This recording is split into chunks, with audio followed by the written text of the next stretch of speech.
Hello friends, welcome to Vijaya creation. Vijaya கிரியேஷனில் என்னன்னு பார்த்தீங்கன்னா, இன்னைக்கு ஒரு ஃப்ரைடே ஒரு குட்டி விலாக் மாதிரி போட்டிருக்கிறேன். ஆனி மாதம் கடைசி ஃப்ரைடே. ஸோ அதை வந்து ஒரு விலாக் மாதிரி போட்டிருக்கிறேன். உங்களுக்கு பிடிச்சிருந்துச்சுன்னா லைக் பண்ணுங்கள், ஷேர் பண்ணுங்கள், மறக்காமல் சப்ஸ்கிரைப் பண்ணுங்கள், தொடர்ந்து சப்போர்ட் பண்ணுங்கள். அப்புறம் நெக்ஸ்ட்டு வந்து பார்த்தீங்கன்னா, வாராகியம்மன் கோயிலுக்கு வந்துட்டு எப்படி போகிறது, இப்போ பாம்பேயில் நிறைய மழை வருது, ரொம்ப லாங்கில் இருக்குது அப்படின்னு நிறைய பேர் ஃபீல் பண்ணுறாங்க. இப்போ வந்து 9 நாள் ஆசாட நவராத்திரி நடந்துக்கிட்டு இருக்கு. ஆனால் நம்மளால் போக முடியல அப்படின்னா, நம்ம வெறும் அகல் விளக்கில் வீட்டில் நெய் தீபம் ஏற்றி கும்பிட்டோன்னா 6 to 14 வரைக்கும். இப்போ நம்ம 14ஆம் தேதி ஜூன் 14 வரைக்கும், ஜூலை 14 வரைக்கும் இருக்குது. நீங்கள் 14 அன்னைக்கு வீட்டில் நல்லா செலிப்ரேட் பண்ணி நல்ல பாயாசம் பிரசாதம் ஏதாவது வச்சு கும்பிட்டு சின்ன அகல் விளக்கில் நெய் விளக்கு ஏற்றிக்கோங்க. அப்புறம் எப்போ உங்களுக்கு சௌகரியமோ அப்போ போங்க. அப்புறம் நெக்ஸ்ட் ஒரு டவுட் கேட்குறாங்க, இந்த ஆயில் வந்துட்டு ஹேர் ஆயில் வந்து எப்படி இது டெய்லி யூஸ் பண்ணலாமா, எப்படி என்ன ஏதுன்னு கேட்குறாங்க. நான் வேம்பாடை, கருஞ்சீரகம், கருவேப்பிலை 3 போட்டு செய்கிற ஆயில் வந்துட்டு டெய்லி யூஸ் பண்ணுங்கள். அப்புறம் நீங்கள் நிறைய எல்லாம் போட்டு ஏதோ காய்ச்சி வச்சுருந்தீங்கன்னா அதை சாட்டர்டே சண்டே நல்லா தலைக்கு வச்சு குளிக்கிற அன்னைக்கு தேய்ச்சிக்கோங்க.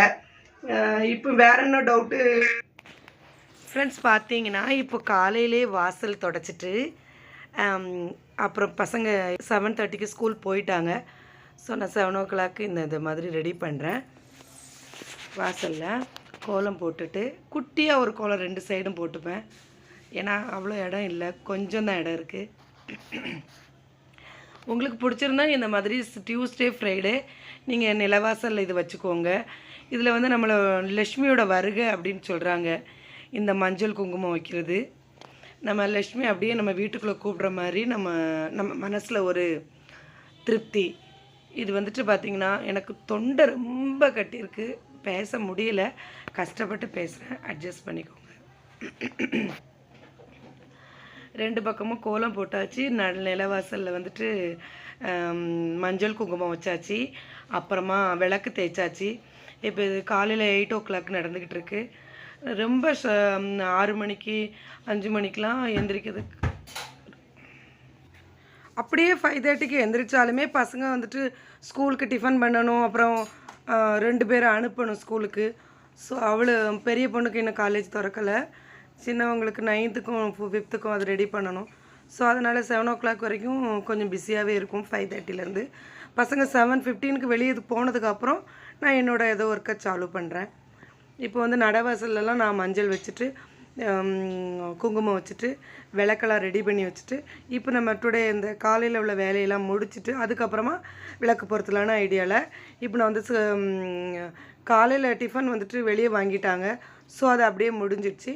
இப்போ லஞ்சுக்கு வந்து ரெடி பண்ணிக்கிட்டு இருக்கிறேன்.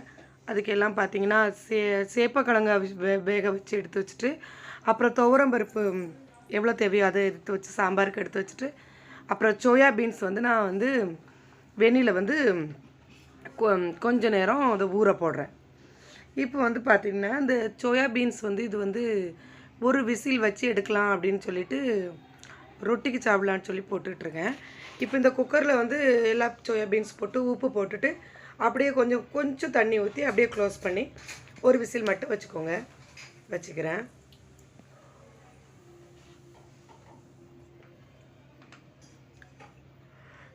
இப்போ வந்து ஆஸ் யூஸ்வல் எப்போவுமே ஃப்ரைடே வந்துட்டு சாம்பார் தான். ஸோ முருங்கைக்காய், கத்திரிக்காய், கேரட், பீன்ஸு, பொட்டேட்டோ எல்லாம் போட்டு அது வதக்கி சாம்பார் பொடி, வத்தல் பொடி எல்லாம் போட்டு அது அப்படியே சாம்பார் ரெடி ஆகிட்டுருக்கு. இது குக்கரில் வேக வச்சு இது வந்துட்டு ஒரு விசில் எடுத்து இதையும் அப்படி சைடில் ஆறிட்டுருக்கு. இதில் கொஞ்சம் தண்ணி வடிகிற வரைக்கும் அப்படியே நெக்ஸ்ட்டு வெயிட் பண்ணுவோம். இப்போ ஆறுனதுக்கப்புறம் ஒரு ஸ்பூன் தயிர் லைட்டாக, அது புளிப்பு இல்லைன்னா அதில் சாப்பிட முடியாது. ஸோ ஒரு புளிக்காத தயிர் தான், அதை ஒரு ஸ்பூன் போட்டுட்டு காரத்துக்கு ஏற்ப வத்தல் பொடி போட்டுட்டு கொஞ்சம் மஞ்சள் பொடி போட்டு அப்படியே அதை கொஞ்சம் மேரினேட் பண்ணி வச்சுக்கலாம். இப்போ லைட்டாக அதில் கொஞ்சம் கரம் மசாலா போட்டுக்கிறேன்.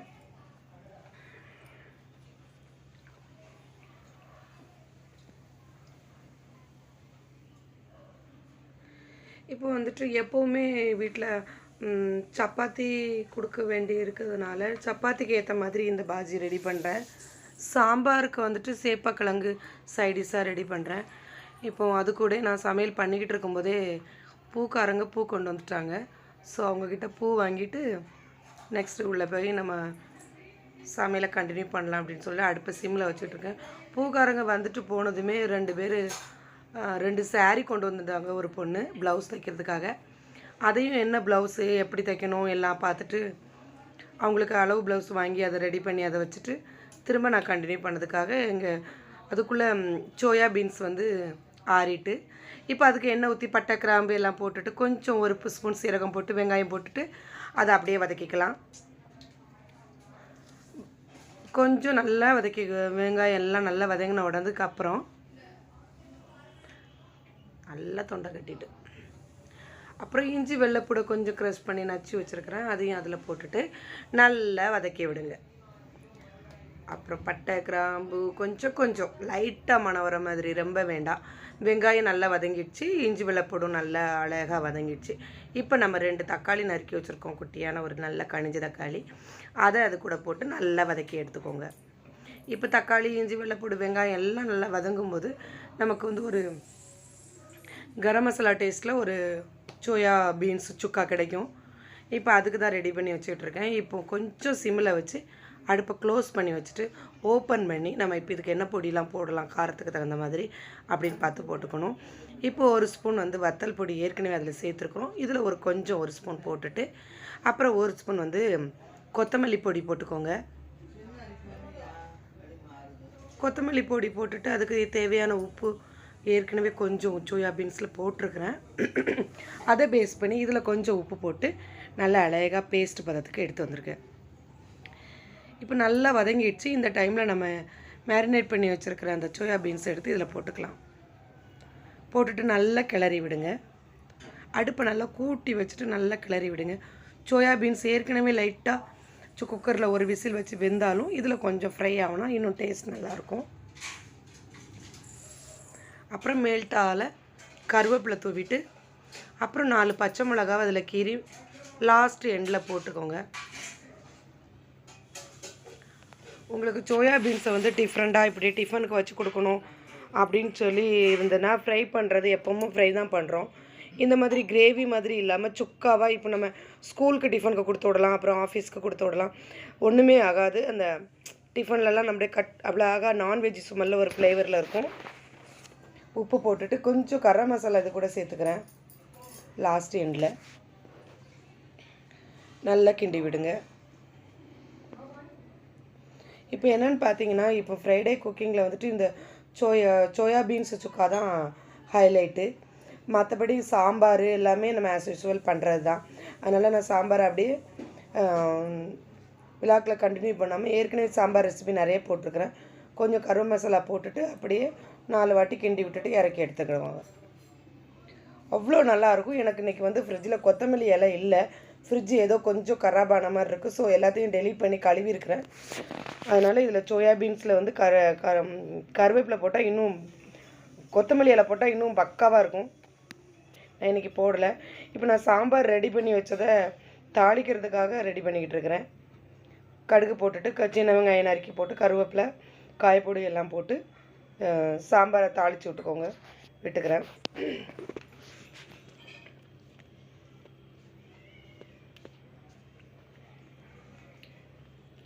இப்போ வந்து நான் தேங்காய் போடாத சாம்பாராகவே ரெடி பண்ணிட்டேன். ஏன்னா தேங்காய் போட்டால் இது நல்லா தான் இருக்கும், பட் கொஞ்சம் தண்ணியாகவே இருக்கட்டும் அப்படின்னு சொல்லிட்டு தேங்காவை கட் பண்ணிட்டேன். இப்போ சாம்பார் ரெடி ஆகிட்டு, சோயா பீன்ஸ் கறியும் ரெடி ஆகிட்டு.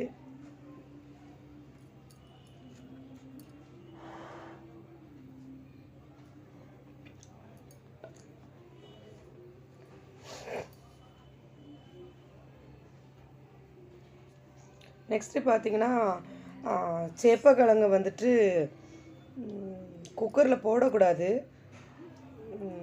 சட்டியில் தான் போட்டு வேக வைக்கணும்.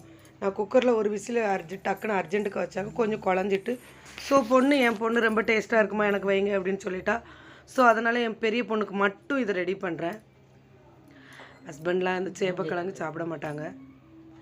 இது கூடயே நான் வந்து சப்பாத்திக்கு வந்துட்டு சோயா பீன்ஸ் கூட சாப்பிட்றதுக்கு சப்பாத்தி மாவு ரெடி பண்ணிக்கிட்டு இருக்கிறேன். டக்கு டக்குன்னு பண்ணுற மாதிரி. இந்த மாதிரி ப்ரீத்தி மிக்ஸி இருந்ததுன்னா ரொம்ப நல்லாயிருக்கும். நம்மளுக்கு வந்து கை வந்துட்டு ஒரு ஏஜுக்கு அப்புறம் ரொம்ப பிணைய முடியாமல் ரொம்ப கஷ்டமாக இருக்கும். இந்த ப்ரீத்தி மிக்ஸியில் பிணைஞ்சிங்கன்னா ரொம்ப டக்குன்னு அந்த வேலை முடிஞ்சிடும். லாஸ்ட்டு எண்டில் மட்டும் லைட்டாக எண்ணெய் விட்டுட்டு பிசைஞ்சா போதும். அவ்வளோ நல்லாயிருக்கும். இதோட இது வியூஸ்லாம் பார்த்துட்டு நீங்கள் ப்ரீத்தி மிக்ஸு வாங்கிக்கோங்க. சப்பாத்தி மாவு பிணையணும் அப்படின்னு உங்களுக்கு கஷ்டமாக இருக்குது அப்படின்னா இந்த மிக்ஸி கண்டிப்பாக வாங்கிடலாம். நான் வாங்கி 5 வருஷம் ஆகுது. அப்படியே நல்லா இருக்குது, ஒன்றும் பிரச்சனையும் இல்லை. இது கூட என் பையன் வந்துட்டு நீங்கள் சமையல் பண்ணதுக்கு எனக்கு அவன் அவ்வளோவா ரைஸே எடுக்க மாட்டான். அவனுக்காக தான் நான் சப்பாத்தி, ஹஸ்பண்டுக்காகவும் பையனுக்காகவும் டெய்லி சப்பாத்தி ரெடி பண்ணுவேன். அதனால் அவனுக்கு அது என்னது அது ரெட் பனானா ஜூஸ் ரெடி பண்ணி அவனுக்கு ஒரு கிளாஸ் கொடுத்துட்டு, அப்புறம் பாயாசத்துக்கு வந்துட்டு பால் காய்ச்சிட்ருக்கிறேன். இப்போ இதில் பார்த்தீங்கன்னா வெறும் எண்ணெய் விட்டு கருவேப்பிலை போட்டுட்டு வெள்ளைப்பூடு நிறைய நச்சு போட்டு அப்படியே ஒரு 2 பொட்டேட்டோ மட்டும் குட்டி குட்டியாக நறுக்கி சாம்பாருக்கு சைடிஷாக சின்ன பொண்ணுக்கு ரெடி பண்ணிக்கிட்டு இருக்கேன். நிறைய பேர் என்கிட்ட கேட்பாங்க, ஏன் இந்த மாதிரி அவளுக்கு இவளுக்குன்னு ரெடி பண்ணுற, இருக்கிறத வச்சுட்டு இரு அப்படின்லாம் சொல்லியிருக்காங்க. எனக்கு என்னமோ சாப்பிட்றது கொஞ்சமாக இருந்தாலும் பசங்க பிடிச்சது செஞ்சு கொடுக்குறதுல எனக்கு அவ்வளோ ஒரு இஷ்டம். பார்த்தீங்கன்னா அது பாருங்கள், கொஞ்சம் தான் ரெடி பண்ணியிருக்கிறேன். பொட்டேட்டோ ஒரு பொண்ணுக்கு மட்டும் வேணும்னா 2 பேர் ஷேர் பண்ணி சாப்பிட்டுக்கிடுவாங்க. அந்த மாதிரி கொஞ்சம் கொஞ்சமாக ரெடி பண்ணியிருக்கிறேன். இப்போ சப்பாத்தி போட்டுட்டு இருக்கும்போதே சவரிசி வெந்துடுச்சு. ஸோ அது கூட நல்ல பால் நல்லா 1/2 லிட்டரு காய்ச்சி வச்சுருக்கதை ஊற்றிட்டு, இது வந்து நான் மயோனிஸ் சாஸோட பாட்டில் அதை தான் காட்டுறேன், டக்குன்னு காட்டிட்டு போயிட்டு. இப்போ இது வந்துட்டு சேமியா, ஏற்கனவே இது நல்ல வறுத்த சேமியா தான். அந்த சேமியாவை போட்டு பாயாசம் ரெடி பண்ணிக்கிறேன்.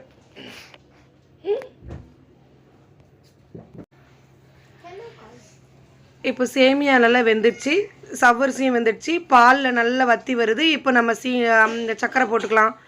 போட்டுட்டு அப்படியே இறக்கி விட்டுக்கிடுங்க. இப்போ பார்த்தீங்கன்னா பாயாசம் ரெடி ஆகிட்டு டக்குன்னு இப்போ என்ன கேஷ்யூ நட்டும், இது பார்த்திங்கன்னா இந்த எண்ணெய் வந்து இப்படி கசிஞ்சு விழாதுக்கான இந்த மாதிரி வச்சுருக்கிறேன். உங்களுக்கு பிடிச்சிருந்தா இந்த வேஸ்ட்டு கிளாஸ் ஏதாவது இப்படி இந்த மாதிரி இருந்ததுன்னா அந்த ஆயில் பாட்டில் அப்படி வச்சுக்கோங்க. இது வந்துட்டு கேஷ்யூ நட்டு, கிரேப்ஸ், அப்புறம் பாதாம் கொஞ்சம் நான் ஃப்ரை பண்ணி பாயாசத்தில் கொட்டிக்கிறேன். டக்குன்னு அப்படியே ஒன்று ரெடி பண்ணி 2 o'clock லன்ச் ரெடி ஆகிட்டு,